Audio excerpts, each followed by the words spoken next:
Welcome to the Penny Bloom Podcast. Ain't another place that has got more bombast. Romp past your mom, dad's listening to Tomcats. Talking everything that make you sad. We don't want that. We're here to make you smile. Put your mind at ease. Peace, love, and bloom, and always praise Keanu Reeves. This what we about. This some weeding now. We'll talk until we can't no more, and then we peacing out. Alright, let's go. Penny Bloom Podcast. It's the Penny Bloom Podcast. Penny Bloom Podcast. It's the Penny Bloom Podcast. Penny Bloom Podcast. Penny Bloom Podcast. Hello, everybody, and welcome into another episode of the Penny Bloom Podcast. 'Tis I, Colton Robertson, and I am joined today by Joseph George. Good morning, buddy. What's up? Good morning. I'm glad to be here. I'm ready to talk Jaws. Let's talk Jaws. Of course, this is our journey through 52 years of film. Starting in week 1 of 2022, we talked a movie from 1970. Next, we talked 1971, 72, 73, all the way through the month of January, which has led us here to February in 1975. Happy February, I guess. Wow, Happy February indeed. We're already a month into this thing, which is kind of crazy. So, since it is the year 1975, naturally, we're talking Jaws. What a fucking movie. I hadn't watched this in years. A vastly different movie than I remember. Dude, I was like, oh, damn. This is I thought, I never believed, the horror aspect of it. And it's not truly scary. Yeah. But there was one part that got me. I was like, "Oh shit!" I think I know the part you're talking. Yeah, and we'll get to that. But I'm gonna lay the groundwork here for the people. We got a movie here that premiered on June 20th of 1975. That's a while ago, if you ask me. Written by none other than Peter Benchley and Carl Gottlieb. And Peter Benchley is what it's based off of, wrote the novel. No Kansas City Film Award here. Sadly. No Kansas City Film Award. Dang it. God damn it. Directed, naturally, by Steven Spielberg, obviously one of his more iconic films. And, man, give me a Steven Spielberg and John Williams combo all fucking day, baby. Oh my God. Yeah, God. Watching this as a youngin', because I feel like everyone's seen Jaws. This is a movie that everyone's just seen, but really hasn't given a good watch. I feel like everyone just, I don't know, at least me, my experience, I've seen it at a few scary movie nights as a calm down movie, after we get through the real horror, we'll watch Jaws at the end of the night to calm everyone down or something along the lines. But that's funny because there's a couple moments in this where they do nothing but build tension. Mm-hmm. And it's effective because I'm not actually all that it's a scary idea, obviously. I wouldn't want to be anywhere but that's why, is because it's not realistic, but it could sure. The point where it really turns to more of a horror or thriller is whenever he bites the line for the first time, straps in, slowly, puts the strap on the pole, says, "Get behind me." From that moment on is all right, strap in. It's about to get real. Because it's these three against this shark. Yeah. And that's what's fucking cool about the end of this movie. I remember watching it and all I could remember is big shark killed a lot of people. That's all that I remember of Jaws. I don't remember these three. I remember these three characters, obviously, but I don't remember, the relationships they had or, the interminglings of them at all. Yeah. And I got a lot to say about them. They're what fucking character work, dude. It was fantastic. But here we've got a film that was nominated for 4 Oscars and won 3, including Best Sound, Best Film Editing, and Best Music and Original Dramatic Score, which, of course, it was fantastic. It was also nominated for Best Picture, but but did not quite get there. Several Golden Globes, several BAFTAs. It was an acclaimed film, to say the least. Bunum, bunum. It's the first song everyone learns to play on the piano almost, you know? Everyone starts with Jaws. Everyone knows how to play Jaws on the piano. And I took some notes while I was watching this movie. I took a few. Reason being that I was on a tea break, so I didn't get as locked in as I might usually be. So I had a lot of notes during this film that really kind of outline it. And, you know, the first one being dead. She dead. She is dead. I was like, oh god damn. Kicking this movie off with a bang. All right. Yeah, that is a dead person. And the first thing that this movie did that I didn't remember that I was like, oh, fuck, was kill a small child. I was like, oh, god damn. And this is just a different time. Like, I legitimately didn't think that children were, like, allowed to be shown dying, like, in movies. Like, there's, like, see it. I don't know. Yeah, like, you just rarely see children die, but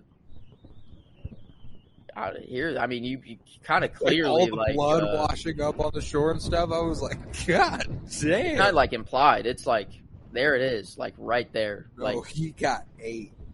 The first, like, I just kind of couldn't believe that, like, that's how the movie opened. I didn't remember, like, it was just, like, straight up, oh, like, okay, we have a death already. Like, I didn't really know what this movie, like, was all about.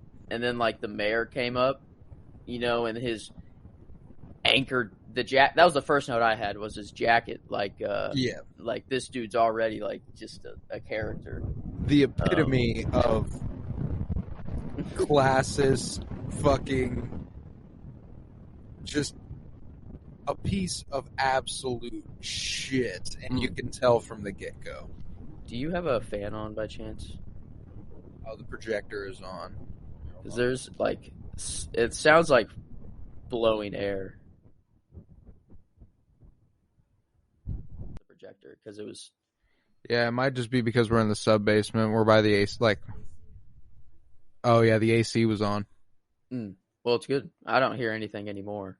I think, like, when you have your hand, like, on the wire, like, it like, that's when it's the best. Like, whenever... like this. Like, usually. It, like, locks it in, and, like, when that's not, like, moving... Because it's, like, perfectly clear right now, at least. All right, then we'll roll with this for a couple seconds then. And I'll just head to the 7-minute mark and see what I can do about it later. All right, but yeah, let's talk about some of the characters in this movie. We've got Martin Brody. We got Dr. Hooper, who is my favorite far and away in this film. And also played by Richard Dreyfuss, who appeared in our 1973 flick, American Graffiti. And one thing I have to say about him, he just played a very, very convincing 17-year-old 2 years ago, and now I'm fully believing this man's 35. I was 2 years later. I knew he looked familiar. I couldn't put it down. It makes so much sense now. But now you couldn't put this together makes sense. But now I'm even kind of more confused. Like, 2 years apart, like, did this dude legitimately hit puberty, like, in the years that these movies, like, in like, between, like, in his beard, dude? Yeah, he, like, saw dead people, like, you know, had that mark. He has the mark, you know, or whatever people call. But holy crap, I did not, like, knew he was familiar. I would have never put those two together. Like, no. Wow, that's crazy. Yeah, it's it was quite the performance. And then we also got Quint, who is our other main of the main trilogy, I'd say. They're quite the combination there, and Quint definitely is my least favorite. As he should be. I think he's supposed to be. Yeah, and I think it's supposed to be a little like, damn, but okay. Yeah, you see the boat tilt, you see what's about to go down, you're like, well, damn. One of them. yeah. You're like, captain's going down with his ship. That's all I could think during is he hands them the life jackets and he's like, if I'm going down, I'm going down. Like he was going down with the ship. I guess that's jumping quite ahead. Sorry, spoiler. No, yeah. I mean, if you're here, we're talking about Jaws. It's been out since 1975. So I did not expect that. Like my favorite aspect of the movie would be just these three and how they interact with each other. Like, oh, and especially Brody and Hooper. Brody and Hooper as a combo are fucking fantastic. They had a rapport that was just like, I absolutely loved it. I took down a couple of their quotes because like there were a couple moments where I was just like, God damn, that was just fucking funny. Here, let's see if I can find any. I'm not drunk enough to go on a boat. I have that exact. No, I'm not. Yes, you are. I can't do that. Yes, you can. Yep. I absolutely loved that. I'm not drunk enough to go on a boat. They worked really, really well together. I have two quotes, and that's one of them, and the other one is, I believe. Not a murderer shooting in this town in 25 years. That's cool. Want a pretzel? My other quote was, "Smile, you son of a bitch."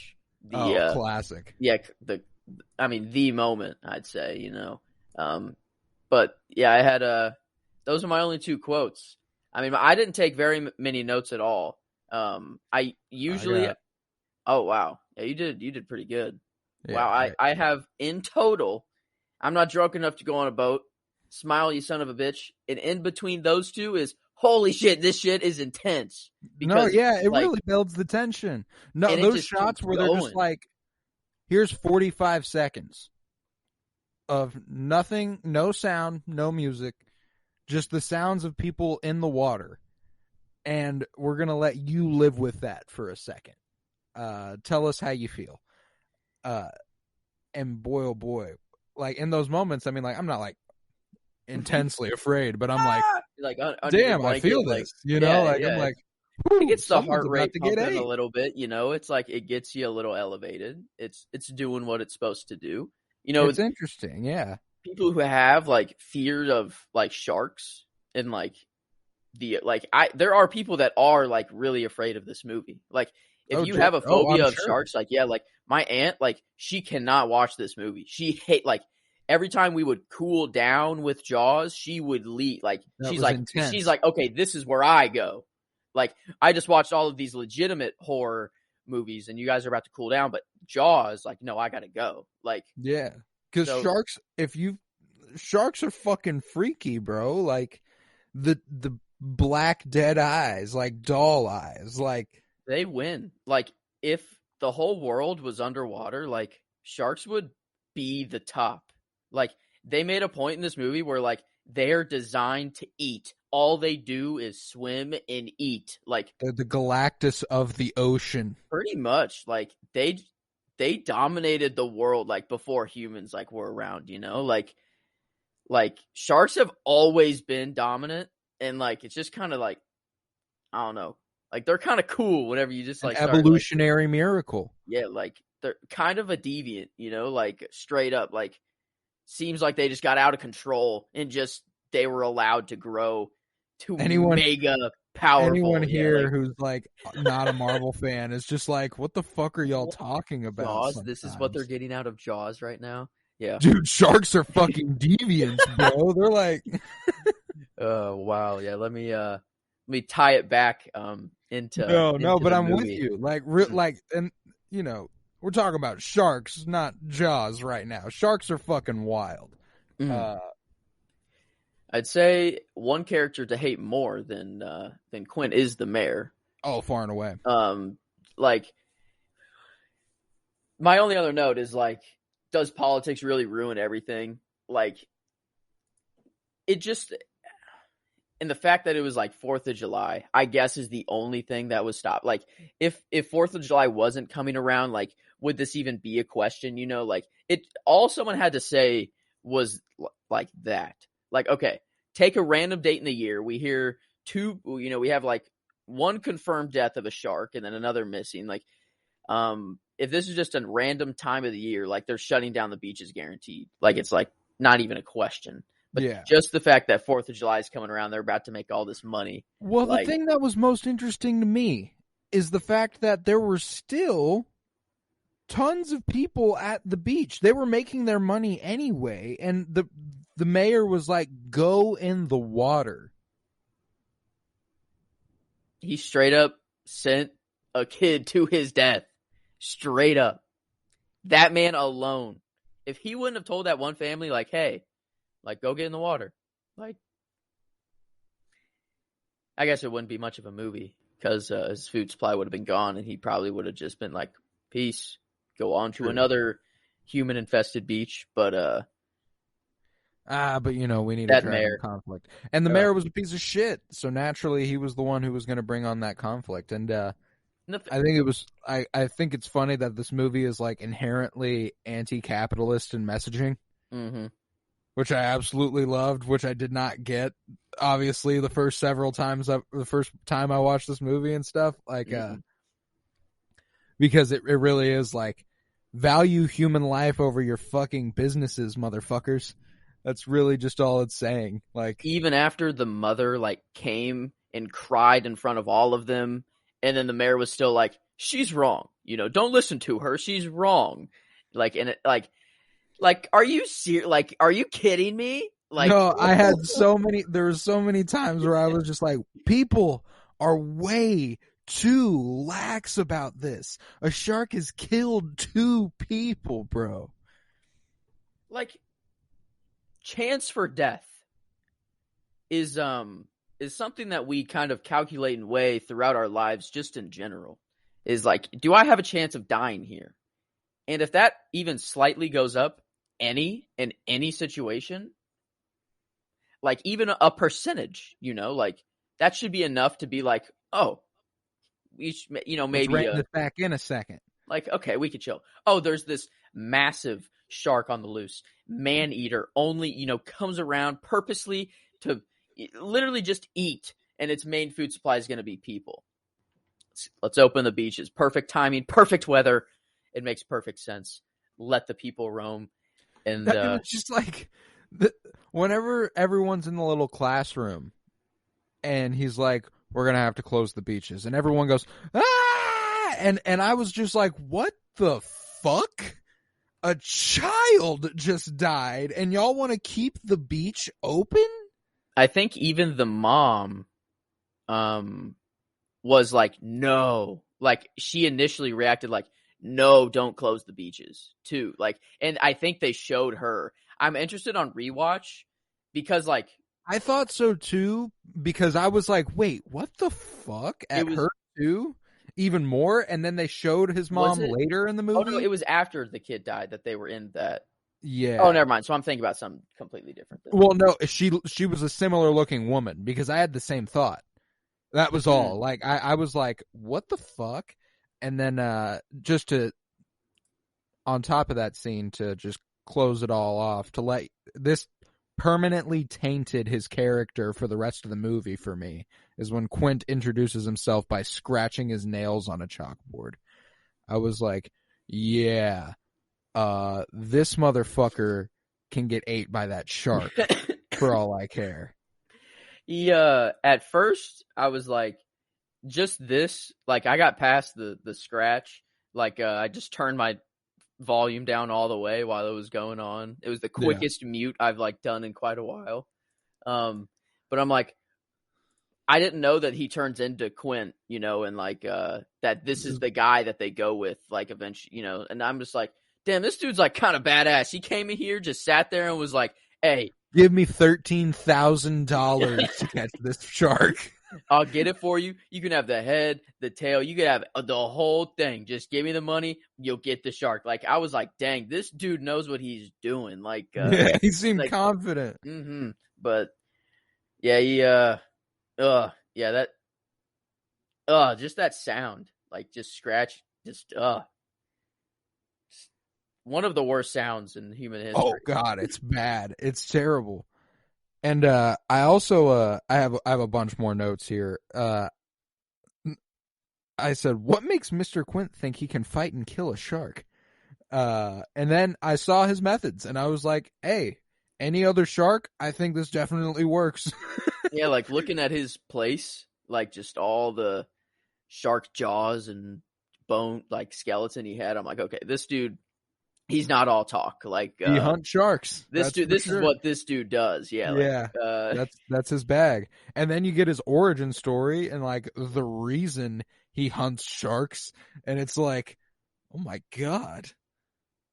Yeah, the way they tied it to the A-bomb in Hiroshima, I was just like, what the fuck? Yeah, what are we doing here? To become someone like that, you got to go through a war, I'd say. You know, it's got to be, you got to go through something to get that way. Like, and there were multiple points in this movie where I feel like they were just like subtly showing how the systems in place around here can negatively impact something they seemingly have no hand in. Like the way the mayor keeps making people go back out into the water to boost the image of the town, to bring in more money for the economy of the town. And the way when the kid does get ate, the journalist comes to him and is like, I'm going to bury this as far as I can. The ad will be in the back of the paper. Nobody will ever see it. And then when they catch the shark, that's going nationwide. That's going all over the place, you know? And the fact that when Quint tells that story about them delivering the A-bomb to Hiroshima, and then they got attacked by a shark and everyone died. And then he ends that story with a line that like is really the point of that story, where he goes, but hey, at least we delivered it, you know, which is like, he was like, no, not at least we delivered it. That was not worth it. Not in the slightest. Not worth it in the sense of the people you lost delivering it there, or the people that you lost delivering the bomb. Exactly. To do the job. So, yeah. Just not worth it. Man, it's coming up in a lot of film. That moment, it's a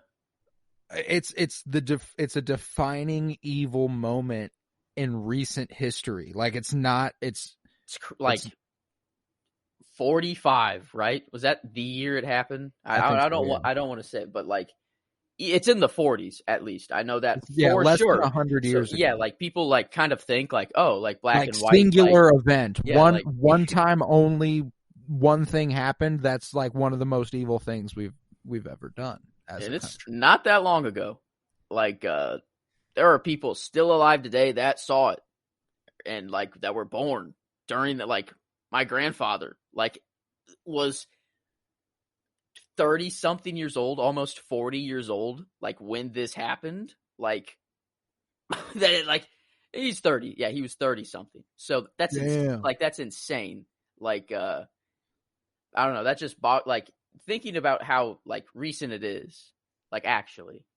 But yeah, Quint's character, like, man, they do a good job of making you hate him, but then kind of like feel bad for him in the end. And like, yeah, because it's like he's just a dude who's haunted by sharks. Yeah, like it just like it doesn't feel like his fault, you know? Like he's just thrown into all this stuff. Like, I don't know. Like whenever I'm just seeing the man get chomped, like I was like, well, yeah, obviously I did, you know, if it was gonna be one of them, but I'm like like guy. I just started to like this guy a little bit, exactly. You know, like they really made sure they made his death hit there at the end. Yeah. But yeah, they didn't. His character was far and away the seemingly not the least conflicted about anything, which is interesting. He was just like, "This is all I do." So he knew what his life was about. Yeah, exactly. Yeah, he didn't have any questions, I guess. I guess that's not one bit. One thing about him, he's true in his intentions. Maybe he'd be I worthy. think that's what's interesting about him and Hooper. They're like two sides of the same coin. Like they're both very, very passionate about what they do, but they're very passionate about different sides of it. Hooper's real passionate about the study of sharks, knowing what they are, knowing which, just like all that, and Quint wants to kill the motherfuckers. That's what he wants to do. Yeah, but Hooper was my favorite character in this movie. He was far and away the funniest. Definitely brought the comedic relief to this movie. And it made me appreciate Richard Dreyfuss a lot more, especially after American Graffiti, because I'm like, man, this dude's a really good actor, and like I don't know, I knew the name Richard Dreyfuss, so obviously he was pretty famous for being an actor, but yeah, I wow. couldn't tell you, he's never like stood out to me because I've never done a project like this where I had to pay attention to who I was looking at. Never been exactly the critic of things, just been kind of watching the movie. Sorry. He does good.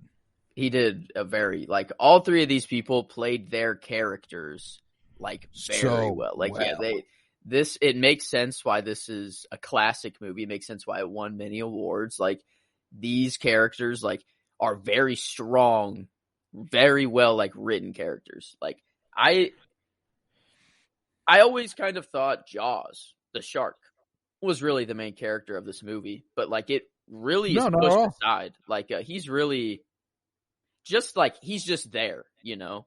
He's the threat that's there. He's hardly even like they hardly show the shark until the end. Yeah, he's really not. I mean, he is the movie, obviously. Like the shark is the movie, but like that's not what the movie's about. Like it's about the characters as it always is. And man, like I remember whenever like watching this movie, I was fully in it before they set out to go. Like whenever they three got on the boat and then they went out to go get him. I'd say that's part one, part two, kind of the movie. It, like the movie feels different from that. Yeah, yeah. There's definitely a divide right in the middle of the movie where it's just the three of them from now on, and like it really is. The rest of the scenes are just them three on the boat, which is another thing that makes this movie so masterful. Is that I was all the way in, and for fucking an hour, we never left these three dudes on a boat chasing a shark. It was just and that part that they were the shark would chase them, and then they would chase the shark, and the music that would play whenever they were chasing or getting chased was just brilliant. I was just like, man, I just know these scenes influenced Indiana Jones like almost more than Star Wars did. Like in terms of like the musical side of it. I see. I mean, and just like the action and it is Steven Spielberg, you know. So like, and it wasn't. I was surprised. Like, there's not much you can really do with a shark. Like, I thought it was just going to be the same thing over and over and over. But like, they did it. They did a really like good job of keeping it fresh. Like, it wasn't just he'd come back up, take a bite off the boat, and then go back down, and then do whatever. Like, it was kind of like a different thing for a little bit. Yeah, it was like, and he was like kind of had like a consciousness to him a little bit. He's playing with him even. Like which was he's cool. Like smart little. Yeah, he's either really smart or really really stupid.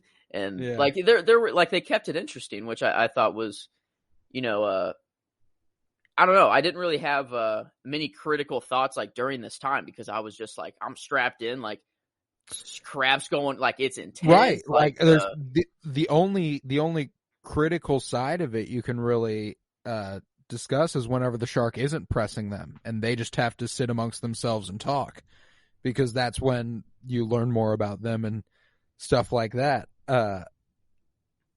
Let's bring it to Brody, since we haven't really talked about him yet, and he is kind of our POV character throughout the film. You got to feel bad for the guy, a man who's afraid of water and is a sheriff on an island. Yeah, it doesn't make much sense. I mean, hey, if you want to do what you want to do, you got to do what you love.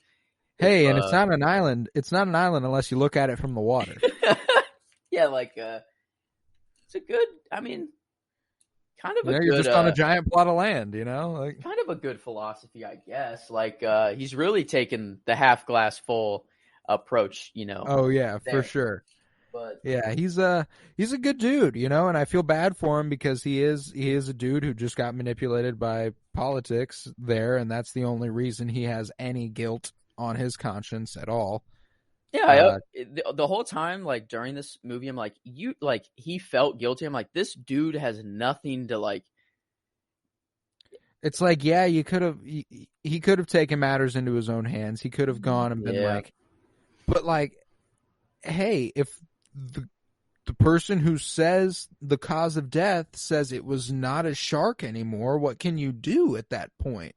Like, and then, you know, he brings Hooper in, and Hooper's like, Jesus fucking Christ, guys, this is so obviously a shark. That scene was brutal too. The way that he just like he opened the bag of remains and was like, holy boating accident. Yeah, he was like, boating accident, really? Like, did you guys get the Coast Guard? Did you search these waters? Like he was like, it is sad. Like I don't know. Like I just really felt bad for Brody. Just like while the mom was talking to him, I'm like, okay, these words are really meant for the mayor. Like the words that like this like that she's saying like really is meant for the mayor, but Brody's just getting the blunt force of everything. You know, he's like it and like he's that's the face of the problem. It's the whole point is that the people actually making the decision don't have any backlash whatsoever. Yeah. But the person that's in charge of that department or whatever, you know, gets all the blame put on them. And I don't know. I didn't even know that aspect of this movie was in here at all. And I just thought it was really welcoming, you know, just to have something other than big shark kill people, come out, you know, like I knew this movie was more than that. If it had to be this iconic movie, you know, like there's obviously more than just big shark. Well, and like I thought maybe beyond Big Shark, it was, you know, John Williams produced, Steven Spielberg directed. It's going to look pretty. It's going to sound great. So like, I was like, maybe it really is just like a really good looking shark attack movie. True. And, you know, like I hadn't seen it in years. And obviously as a child, what you get out of this movie is big shark attack movie. So that's why my perspective of the movie was that. But it really is a lot more than that. Just the way that all these characters connect and, you know, the way that Hooper and Brody get to swim to shore at the end, you know? And he's like, I used to be afraid of water. Yeah, that was a little cute moment they had whenever Hooper comes back up to the surface, you know, and they find each other and they're like just smiling, laughing at each other like for a couple seconds. Like, God damn, we just did that. And you know what they did? That like, I was like, this is clearly the influence for season 2 premiere of The Mandalorian. They blow up the shark with a bomb from the inside.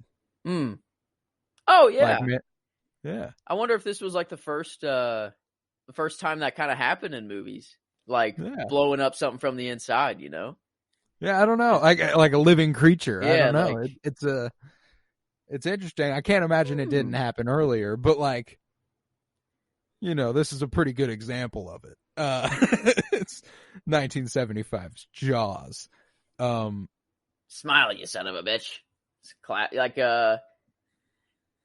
it was I knew he was gonna die that way. That was one thing I did remember. Is that he dies by legitimately blowing up. So that was the only thing I knew coming into the movie was that. So you're like watching like, how the fuck does he blow up? Yeah, and then like whenever Hooper or Brody was like, he accidentally like untied the wrong thing or something like that, made the tanks fall, and I'm like, oh. These are pressurized air. Yeah, I know. Like, oh, this is how he blows up. Okay, cool. But yeah, like, I don't know. I was just really, even though you come out, a guy died, many people died from this experience. Like, you come out afterwards, kind of feeling satisfied at the end of this movie. Like, it felt good, even though like, oh yeah, absolutely. Like, well, because like it's an underdog story, you know, like. Was really a David versus Goliath. Yeah, like they were not supposed to come out of that situation alive. Like, no. They were not. The way that shark was, like, they absolutely shouldn't have. And frankly, it's a marvel that Brody didn't die whenever that shit was going on, whenever he killed him at the end. The only thing that, like, kind of gave me like the freak out, I guess, like, is that, like, this is something that legitimately can happen, though. You know, like, this isn't like a crazed horror psychotic person that it takes the perfect storm to create this villain and everything. No, like, this is just an animal that's in the ocean, and there's a chance that it can just come up to you and just eat you. Like, there's no thinking behind it. There's no motive. It's just, I might eat you, you know? Like, and that's the only thing that was in the back of my head. Like, whenever it was just Brody and Quint on the boat, and Quint starts to slide down, I'm like, wait, like, this legit, like, this is just kind of legitimate. Like, this is a real life thing that happens. And yeah, sharks are scary, man. Like, sharks are fucking freaky, dude. And, like, I absolutely get why everyone has said, you know, like, it's going to be a while to get back in the water after watching Jaws, because I'm going to tell you what, I ain't going more than a couple footsteps into that ocean, bro. At this point, no fucking way. I'm not going to be able to float. They even said I better be able to stand, bro. I'm going to tell you that. They dropped some shark facts in this movie, and I don't know if they're legit shark facts, but I'm assuming, like, coming from, I don't know, I'm assuming that they're somewhat real. Like, where it was like, is it true that most people get attacked like 10 feet offshore, like right there, like really close, and you know, not actually get attacked in the deep water? And he's like, yeah, that's correct, you know, like, and like they just kept like dropping like little, like, it was whenever Brody was just really nervous and going, you know, reading all of his research and stuff, and that part where he was like, they don't know, like, I'm assuming this has been dispelled now because this was 1975, but like, they don't know how long sharks live. They don't know if they live 2,000 or 3,000 years. I was like, okay, Brody, that's a little, I think you're a little worried here. I don't know about all that. That would be quite the creature. What would that change though? Like, that's all I was thinking is, like, say the shark is 3,000 years old. Like, does him being 3,000, like, make him, you know, like, what is the, like, I think it just builds the mysticism behind them. Like, it's just kind of like, we know nothing about these fucking guys. That's true. Like, I guess, I was just caught up on, like, it's still just a shark, you know, that it's gonna, like, no matter what, regardless he's still of how gonna old it is, like, he's still just gonna try to eat you, like, no matter how old he is. But and yeah, I love this movie a lot more than I thought I would. I could say, like, oh, I did too. Like, so far, this is up there. I mean, like, I won't compare it to the January movies because that's kind of its own thing right now, but this is a hell of a way to kick off February. It's going to be tough to top it. We got some good movies. We got some good movies, though. We got some good movies, 75, 6, 7, and 8, right? It's, we got a good stretch coming along, but I don't think it should take away from this movie at all. I'm glad that we're starting. I'm glad this is the start of February. Oh yeah, it's a really good place to start. And kicking off the month with a fucking bang with Jaws. I love one of my. This wasn't in my notes, but this is kind of a noteworthy moment. It was just during a moment of intensity that I didn't pull out my phone and write it down. But whenever this is after Quint's destroyed the communication stuff, so like there's no chance of them talking.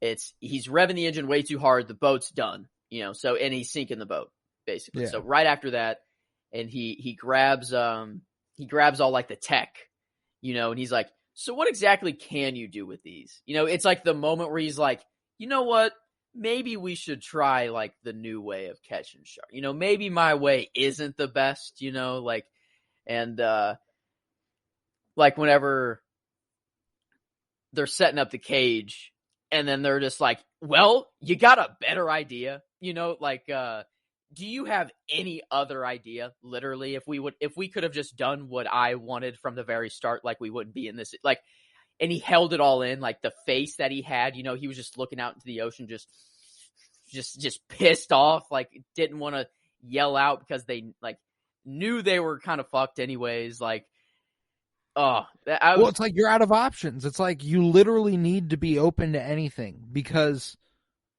we're in a situation where you need to be open to anything if something's not working. You know what I'm saying? Mm-hmm. We were fighting a fucking shark. Man, it's pretty life or death.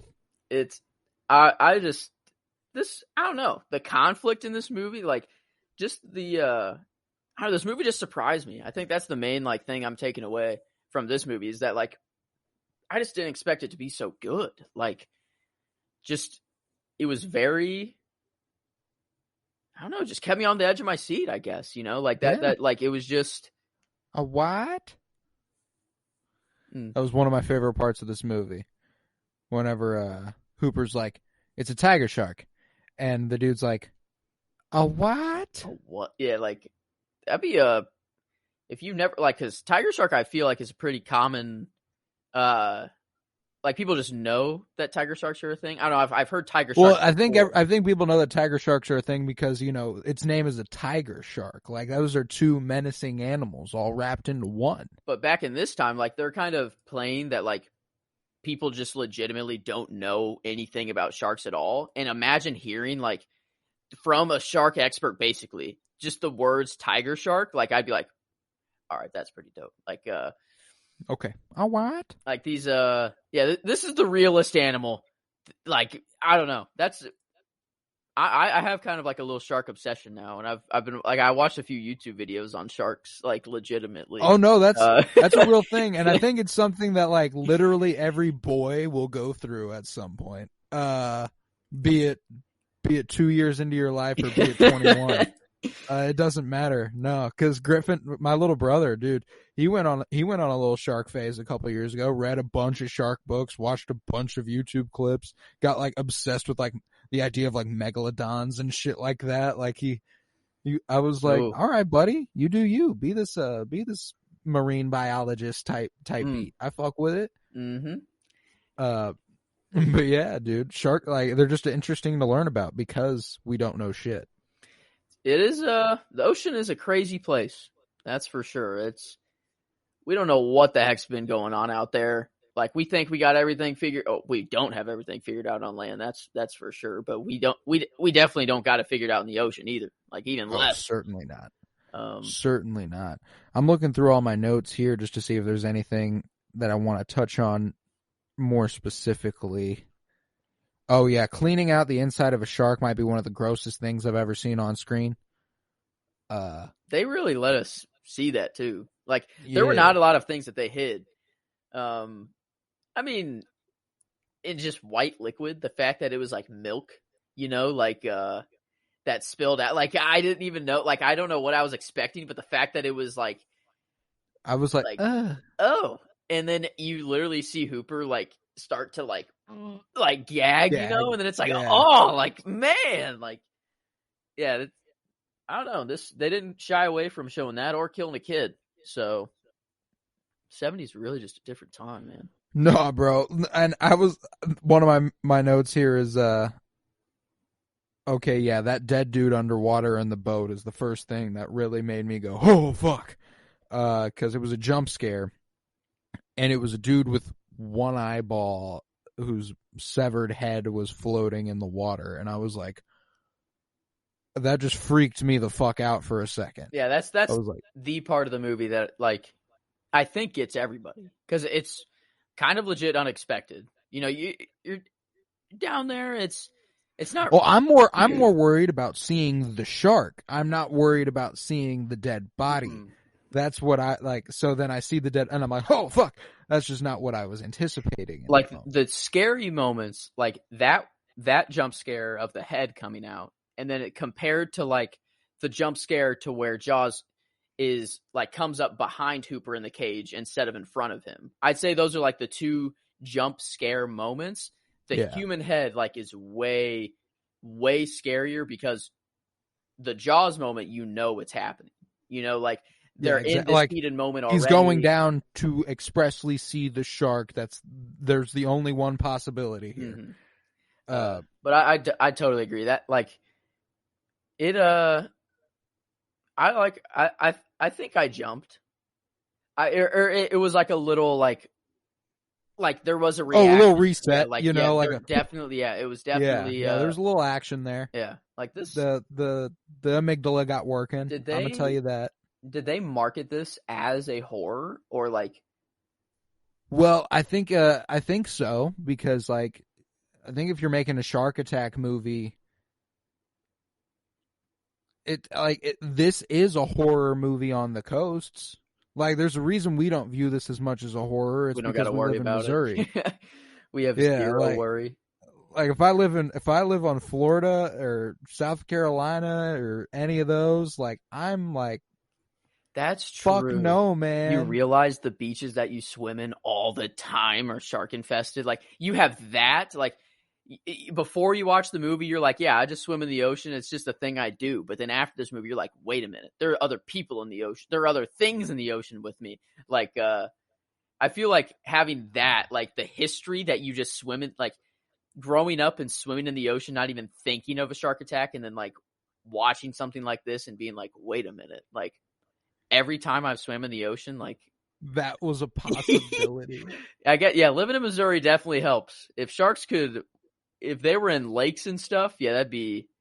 Oh, if there was like truly deadly animals in lakes, bro, I'd never go near a fucking lake. That's true. Because here's the thing, lakes already are kind of like, so why would I get in there if there was a shark? I hate lakes, dude. I hate like they're dirty as hell. Yeah, and like even if a bass like swims by you, it's still disgusting. Even though like they can't do anything to you, like it's just like. I don't know. Fish are just like like fish. Like I don't know. Like they're just slimy and just you can't see them, especially in a lake. It's so dirty. Like, yeah. No, I'm with you 100%. That's exactly why I don't fucks with the water.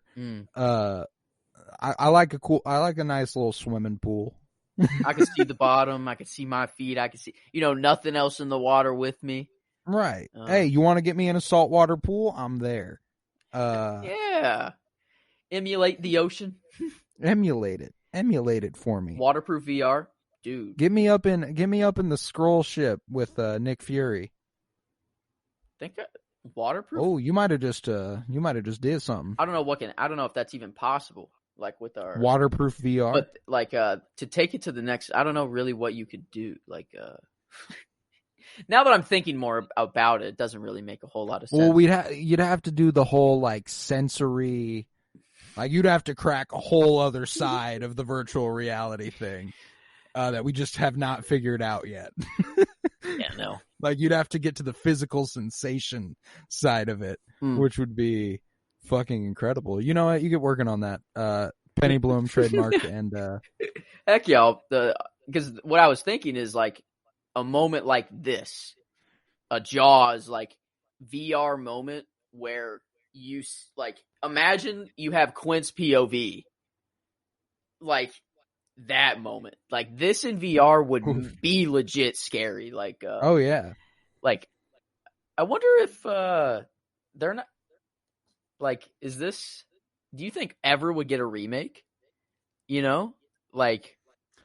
I don't think that this will get a remake necessarily. And I think we've gotten something that like kind of resembles a remake recently with that Jason Statham, The Meg movie about the Megalodon. It came out 2018. It's another shark in the water, but it's modernized and in a bigger ship sort of thing. I think it's our modern take on Jaws, kind of. I haven't watched it, and I probably won't. Yeah, And that's about all I'll say on the Meg. yeah, I'm looking at I'm just looking at it right now. It doesn't. After watching Jaws, I don't think.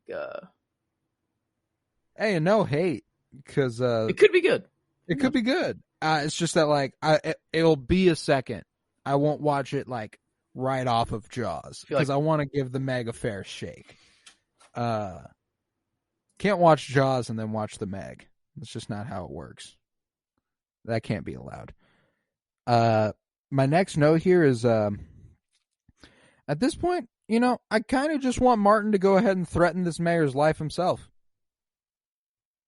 Because holy fuck, was this dude just not getting it? Even in the hospital, like he had in the hospital, he had the audacity. That's the scene I'm talking about. That's where I took this note. Like he even had the audacity to be like, "My kids were on the beach too," like, yeah, your kids were on the beach, and you told people to get in the water. Like, you need to feel guilty about this, Mister. Mm-hmm. Don't play the victim here, buddy. Don't try to pull that. No, not one bit. And I also took the note at this point, seeing the mayor. Imagine a world where you could still smoke cigarettes inside, let alone inside a hospital. Did they do they have oxygen like running, like at this time, like the fact, just sanitary alone, like it's just bad to smoke in a hospital, but like the just threat of blowing up the building is like enough. Like I just don't know in 75 if they had like I would assume, they have compressed air tanks. I'm assuming they have like I don't know. But even in the like when Hooper first arrives, he Brody like wants to smoke, and he's like, "Are you kidding me? Like, don't smoke in here." He yells at him. He's like, "Don't smoke in here." Like, and he just brushes it off like, like as just something that should be like, I don't know. It was very interesting just seeing like the city boy coming to an island and like, having all these experience, and even like you have that moment with Quint, and he's like, I don't need this right now. You don't need to be lecturing me, basically. Like, I get it. Don't give me the working class hero crap right now. Like, and it's like in that moment, I'm like, you know what? I do like. Quint really was just like too much. He really is kind of a caricature. You know what I'm saying? Like in those moments where it's just like, come on, dude. Yeah. Like for real. What do you think that drink he made was? Fuck, I don't know, but I love the way that he crushed his can, and then Hooper drank his and crushed his cup.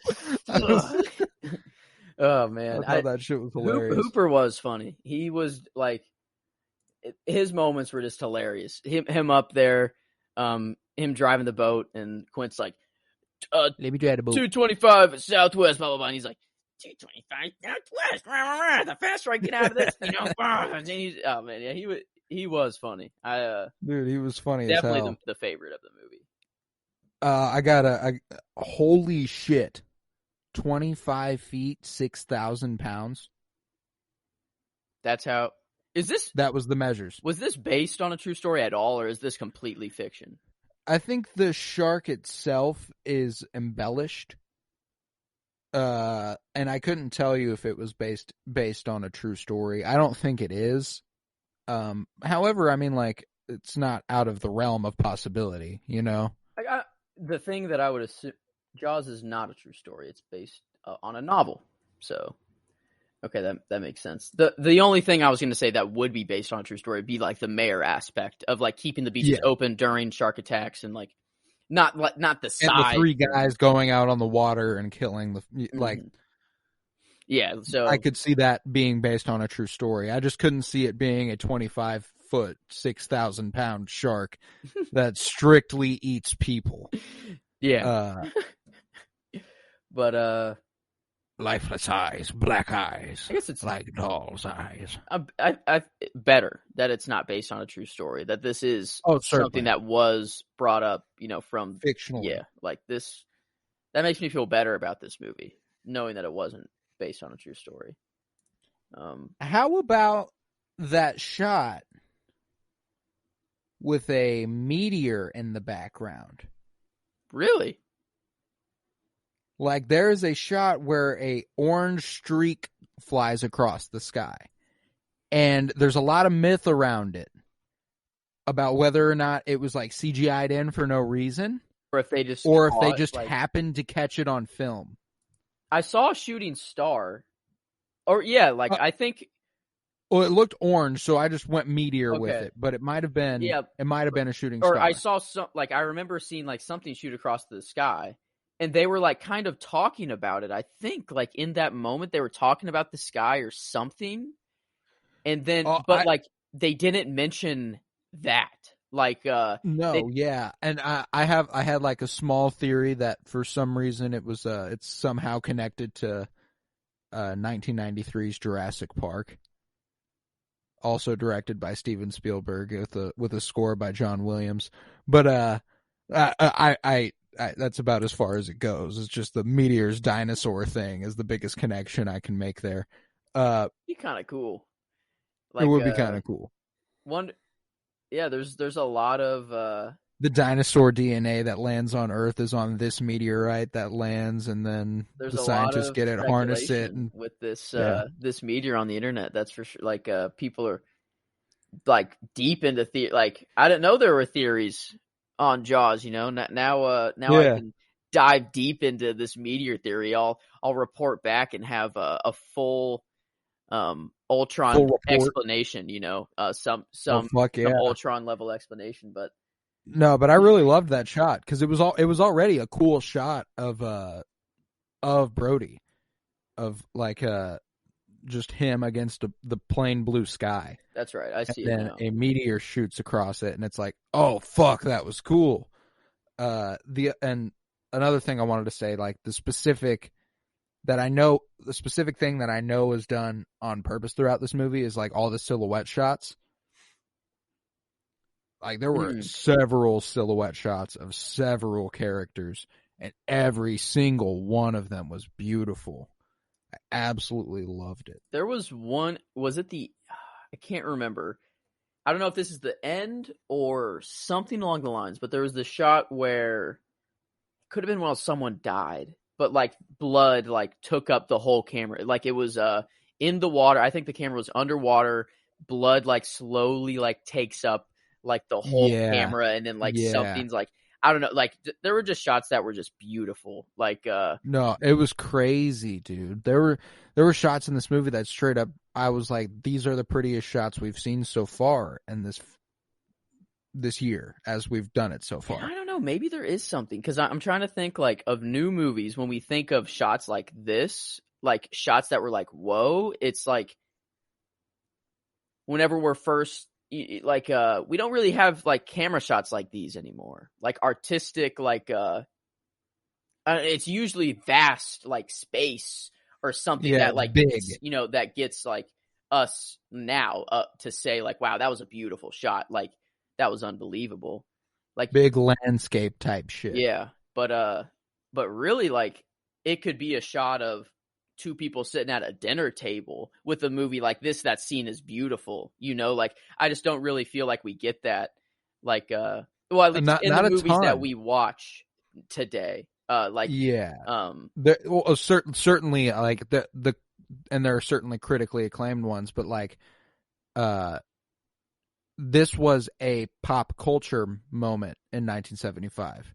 The pop culture moments now aren't as artistically inclined and are rather for a bigger market and trying to appeal to a bunch of people. And that's fair. It's certainly got its place, and I appreciate it and stuff. And I have fun with it, which is what they are for. But they're not as critically good looking, which is just certainly, it's just not quite as aesthetically pleasing. And there certainly are those movies. They're just not the pop culture touchstones. They're more critically acclaimed films rather than big budget making a lot of money films. Mm-hmm. Well, you got any last thoughts here on Jaws? I think I've kind of said what I wanted to say. There, it is a rather simple movie. There's not a lot to talk about. I think we kind of touched on all the most important shit. I think we did. I'm trying to think of any movie or part of the movie that we left out. I mean, obviously the end where they blow up the shark, pretty epic. They swim to shore. I used to hate the water. I can't imagine why.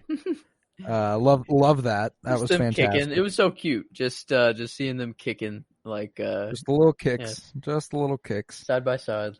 But yeah, this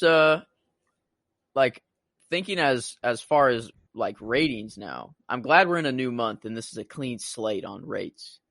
Same. I kind of feel like the easiest one to go with right off rip is the enjoyment rating. Oh, that's a 5 out of 5. Yeah, there wasn't a time in this movie where I'm like not entertained. Yeah. I'm there in all the way. 5 out of 5.